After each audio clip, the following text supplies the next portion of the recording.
என் ஆவியை உனக்கு அருளுவேன். தினந்தோறும் காலையில இந்த பரிசுத்த ஆவியானுடைய வல்லமையினால் நிரப்பப்பட்டவடாகத்தான் நீங்க வெளியே போகணும். அப்பதான் நீங்க இந்த நாள் முழுவதும் ஜெயிக்க முடியும். அதனால ஆண்டவரே உம்முடைய ஆவியை எனக்கு அருளும், பரிசுத்தாவினால் நிரப்பும் ஜெபிக்கணும். நான் தினமும் காலையில எழுந்து இன்றைக்கு ஒரு அபிஷேகம் எனக்கு வேணும், இன்றைக்கு உம்முடைய ஆவியானுடைய வல்லமை வேணும், இன்றைக்கு உள்ள பிரச்சனைகள் போராட்டங்களை சந்திக்க எனக்கு அந்த வல்லமை வேணும்னு ஜெபித்து ஆவியானவருக்கு இடம் கொடுப்பது, ஆவியினால் நிரப்பப்பட்டிருப்பது ரொம்ப முக்கியம். 2வது ஆண்டு சொல்லுகிறார், என் வார்த்தைகளை உங்களுக்கு தெரிவிப்பேன். அவருடைய வார்த்தை எனக்கு இதில் என்ன ஆண்டவர் சொல்லுகிறார் என்பது எனக்கு தெரியணும். அப்போ ஆண்டவர் தன்னுடைய வார்த்தைகளை உங்களுக்கு அருளுவாராம்.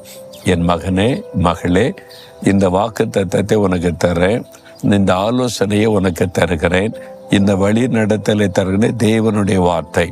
நீங்க பரிசுத்தாவில நிரம்பி ஜெபித்து காத்திருக்கும் போது தேவனுடைய வார்த்தை வெளிப்படும்.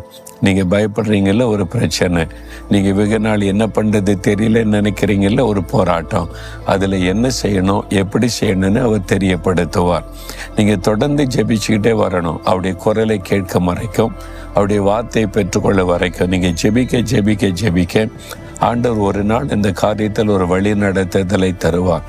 என் வார்த்தைகளை அருளுவேன்னு சொல்லியிருக்கால, கேளுங்க. நம்முடைய வார்த்தை அருளுவேன்னு சொன்னீங்களே, எனக்கு அருளி செய்யுங்க. நீ இன்றைக்கு காலையில் கூட நான் ஜெபித்த போது என்னோடு பேசுங்க என்று சொன்ன போது ஒரு வசனத்தை கொண்டு கர்த்தர் என்னோடு பேசினார், எனக்கு ஒரு வார்த்தையை அருளினார். அந்த சந்தோஷத்தில் தான் உங்களோட பேசுகிறேன்.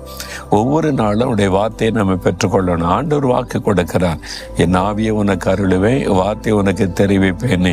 நீங்க தினமும் இந்த பரிசுத்தாவினால் நிரப்பப்படணும், தேவனுடைய வார்த்தையை பெற்றுக்கொள்ளணும். அப்போ ஆண்டவருடைய கரம் உங்களோடு இந்த நடத்துவதை உங்களால் உணர முடியும். கேட்குறீங்களா?